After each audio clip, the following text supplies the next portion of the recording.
Developing tonight, NASA has concerns about what it calls a potentially catastrophic air leak on the International Space Station. The bigger problem, it's happening in part of the station the space agency does not control. WESH 2's Tony Atkins explains why U.S. officials are so concerned. NASA and Russian space leaders are at odds about the significance of a leak aboard the International Space Station. There's definitely concerns about this leak and the potential for it to get bigger over time. While the U.S. believes this is a dangerous situation, Moscow disagrees, saying its module is safe. NASA is quite concerned about it, and the Russians are more or less saying that we have it under control.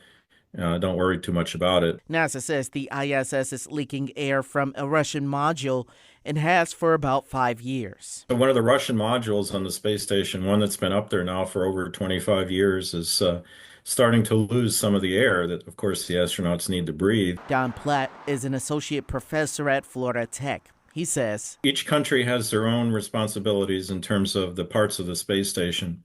And so the Russians, in the end, are responsible for their sections of the space station. But the U.S. says Russia can't reliably prove that, and the root cause of the leak is still not clear. Each country is supposed to make sure that their part is safe and operational. He says with the space station closing in on its 2030 retirement year, those issues could become more prevalent. And that is well beyond the original planned lifetime of the station, which was maybe around 15 years or so. So we can expect to see more parts of the station that are movable parts, motors, gears, things like that, as well as seals and welds that could potentially be failing as we move forward here. So unfortunately, this may become more common as we move forward in the next couple of years. Tony Atkins, WESH 2 News.